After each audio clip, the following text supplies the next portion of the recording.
Hi friends, ಎಲ್ರಿಗೂ ನಮಸ್ತೆ.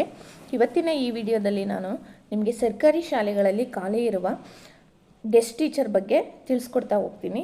ಅದೇ ಅತಿಥಿ ಶಿಕ್ಷಕರ ಬಗ್ಗೆ ನಾನು ತಿಳಿಸ್ಕೊಡ್ತಾ ಹೋಗ್ತಾ ಇದ್ದೀನಿ. ಇವಾಗಲೇ ಒಂದು ನೋಟಿಫಿಕೇಷನ್ ಬಿಡುಗಡೆಯಾಗಿದೆ, ಅದನ್ನು ನೀವು ನೋಡ್ತಾ ಇರ್ಬೋದು.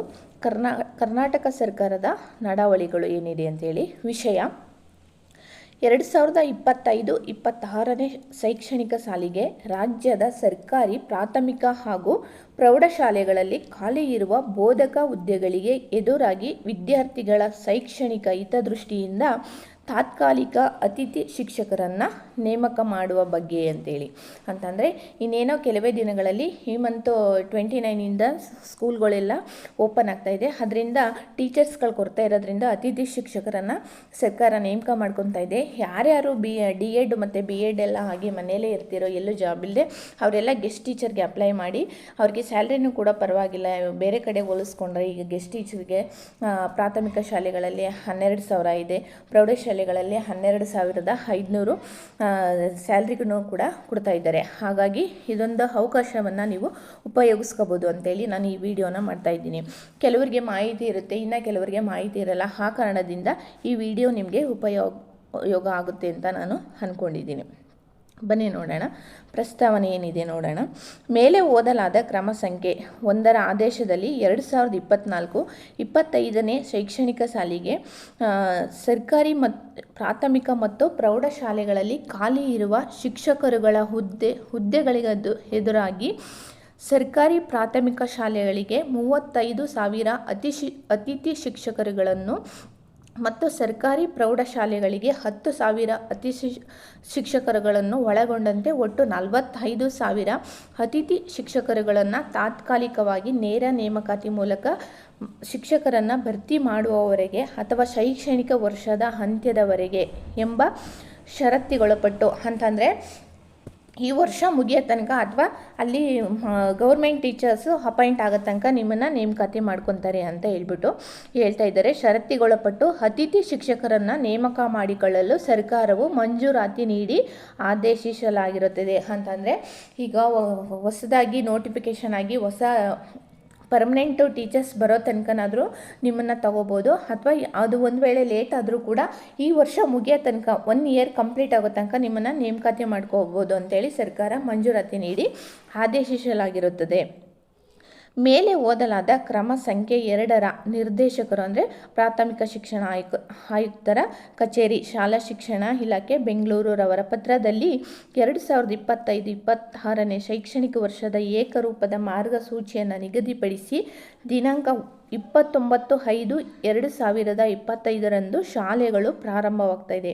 ನಮಗೆ ಗೊತ್ತಿರೋ ಹಾಗೆ ಈ ತಿಂಗಳು 29ನೇ ತಾರೀಕಿಂದ ಶಾಲೆಗಳು ಪ್ರಾರಂಭ ಆಗೋದ್ರಿಂದ ಈ ಟೀಚರ್ಸ್ಗಳ ಕೊರತೆ ಇರೋದ್ರಿಂದ ಏನಾಗ್ತಾ ಇದೆ, ಅತಿಥಿ ಶಿಕ್ಷಕರನ್ನು ನೇಮಕಾತಿ ಮಾಡ್ಕೋಬೇಕು ಅಂತೇಳಿ ನೋಟಿಫಿಕೇಷನನ್ನು ಹೊರಡಿಸಿದೆ. ಅದರಿಂದ ಯಾರ್ಯಾರು ಕೂಡ DEd ಮತ್ತು BEd ಮಾಡಿಕೊಂಡು ಮನೆಯಲ್ಲೇ ಇದ್ದೀರೋ ಅವರು ಈ ಒಂದು ಅವಕಾಶವನ್ನು ಉಪಯೋಗಿಸ್ಕೊಂಡು ನಿಮ್ಮ ಹತ್ತಿರದ BO ಕಚೇರಿಗೆ ಹೋಗಿ ಅಪ್ಲಿಕೇಶನನ್ನು ಕೊಟ್ಟು ನೀವು ಪಕ್ಕದಲ್ಲೇ ಇರ್ತಕ್ಕಂಥ ಒಂದು ಶಾಲೆಗಳಿಗೆ ನೇಮಕಾತಿಯನ್ನು ಹೊಂದಿ ನೀವು ಕೂಡ ಶಿಕ್ಷಕರಾಗಿ ಸೇವೆಯನ್ನು ಸಲ್ಲಿಸ್ಬೋದಾಗಿದೆ.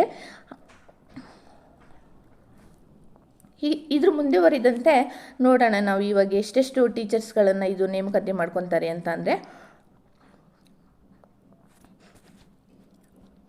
ಪ್ರಸ್ತಾವನೆಯಲ್ಲಿ ವಿವರಿಸಿರುವ ಅಂಶಗಳ ಹಿನ್ನೆಲೆಯಲ್ಲಿ 2025-26ನೇ ಶೈಕ್ಷಣಿಕ ಶಾಲೆಗೆ ಸರ್ಕಾರಿ ಪ್ರಾಥಮಿಕ ಮತ್ತು ಪ್ರೌಢಶಾಲೆಗಳಲ್ಲಿ ಖಾಲಿ ಇರುವ ಶಿಕ್ಷಕರುಗಳ ಹುದ್ದೆಗಳಿಗೆದುರಾಗಿ ಶೈಕ್ಷಣಿಕ ಹಿತದೃಷ್ಟಿಯಿಂದ ಅತಿಥಿ ಶಿಕ್ಷಕರನ್ನು ತಾತ್ಕಾಲಿಕವಾಗಿ ನೇರ ನೇಮಕಾತಿ ಮೂಲಕ ಶಿಕ್ಷಕರನ್ನು ಭರ್ತಿ ಮಾಡುವವರೆಗೆ, ನಾನು ಮೊದಲೇ ಹೇಳ್ದಂಗೆ ನೇರ ನೇಮಕಾತಿ ಮೂಲಕ ಅಂದರೆ ಪರ್ಮನೆಂಟ್ ಟೀಚರ್ಸ್ನ ನೇಮಕಾತಿ ಮಾಡುವವರಿಗೆ ಅಥವಾ ಶೈಕ್ಷಣಿಕ ವರ್ಷದ ಅಂತ್ಯದವರೆಗೆ ಎಂಬ ಒಂದು ಷರತ್ತಿದೆ ನಿಮಗೆ.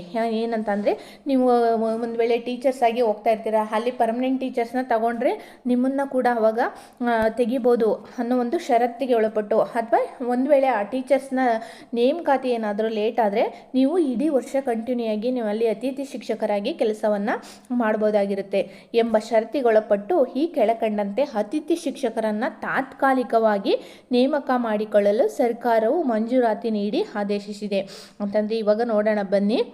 ಎಷ್ಟಿದೆ ಅಂತಂದರೆ ಸರ್ಕಾರಿ ಪ್ರಾಥಮಿಕ ಶಾಲೆಗಳಲ್ಲಿ ಎಷ್ಟಿದೆ 40,000 ಅತಿಥಿ ಶಿಕ್ಷಕರನ್ನು ನೇಮಕ ಮಾಡ್ತಾ ಇದೆ.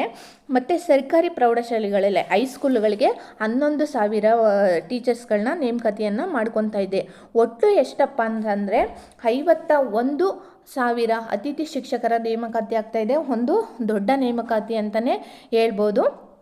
ಮುಂದುವರೆದು 25-26ನೇ ಶೈಕ್ಷಣಿಕ ಸಾಲಿಗೆ ನೇಮಕಾತಿ ಮಾಡಿಕೊಳ್ಳಲಾಗುವ ಒಟ್ಟು 51,000 ಅತಿಥಿ ಶಿಕ್ಷಕರುಗಳ ಗೌರವ ಧನ ಪಾವತಿಗಾಗಿ ಅವಶ್ಯವಿರುವ ಅನುದಾನದ ವಿವರವನ್ನು ಹಾಗೂ ಅತಿಥಿ ಶಿಕ್ಷಕರ ಜಿಲ್ಲಾ ಮತ್ತು ತಾಲೂಕುವಾರು ವಿವರಗಳೊಂದಿಗೆ ಪ್ರಸ್ತಾವನೆಯನ್ನು ಸರ್ಕಾರಕ್ಕೆ ಸಲ್ಲಿಸುವಂತೆ ಸೂಚಿಸಿದೆ. ಅಂತಂದರೆ ನಿಮಗೆ ಬಿಡುಗಡೆ ಆಗಬೇಕಾದಂತಹ ಗೌರವಧನ ಗೆಸ್ಟ್ ಟೀಚರ್ಗಳಿಗೆ ಅವಶ್ಯ ಇರುವಂತಹ ಅನುದಾನದ ವಿವರ ಮತ್ತು ಎಷ್ಟೆಷ್ಟು ಜಿಲ್ಲಾ ಮತ್ತು ತಾಲೂಕುಗಳಲ್ಲಿ ಎಷ್ಟೆಷ್ಟು ಅತಿಥಿ ಶಿಕ್ಷಕರು ಬೇಕಾಗಿದೆ ಎಂಬ ಪ್ರಸ್ತಾವನೆಯನ್ನು, ಯಾವ ಜಿಲ್ಲೆಗೆ ಎಷ್ಟು ಬೇಕು, ಯಾವ ತಾಲೂಕುಗಳಿಗೆ ಎಷ್ಟು ಶಿಕ್ಷಕರು ಬೇಕು ಎನ್ನೋ ಒಂದು ಪ್ರಸ್ತಾವನೆಯನ್ನು ಸರ್ಕಾರಕ್ಕೆ ಹೀಗೆ ಸಲ್ಲಿಸಬೇಕು ಅಂತ ಹೇಳಿ ಎಲ್ಲ ಇದು ಏನು DDO ಆಫೀಸ್ಗಳಿಗೆ ಈಗಾಗಲೇ ಪ್ರಸ್ತಾವನೆಯನ್ನು ಸಲ್ಲಿಸುವಂತೆ ಸೂಚಿಸಲಾಗಿದೆ.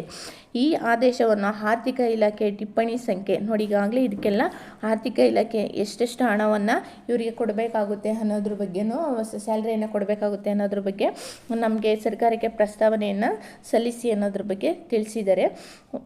ಒಂದು ವೇಳೆ ಈ ಮಾಹಿತಿ ನಿಮ್ಗೆ ಏನಾದರೂ ಇಷ್ಟ ಆಗಿದ್ದರೆ ನನ್ನ ಚಾನಲನ್ನು ಸಬ್ಸ್ಕ್ರೈಬ್ ಮಾಡಿಕೊಂಡು ನೋಡಿ, ಹಾಗೆ ಲೈಕ್ ಮಾಡಿ. Thank you. ಇದೊಂದು ಅವಕಾಶ ಇದೆ, ಎಲ್ಲರೂ ಇದನ್ನು ಉಪಯೋಗವನ್ನು ಪಡಿಸ್ಕೊಳ್ಳಿ.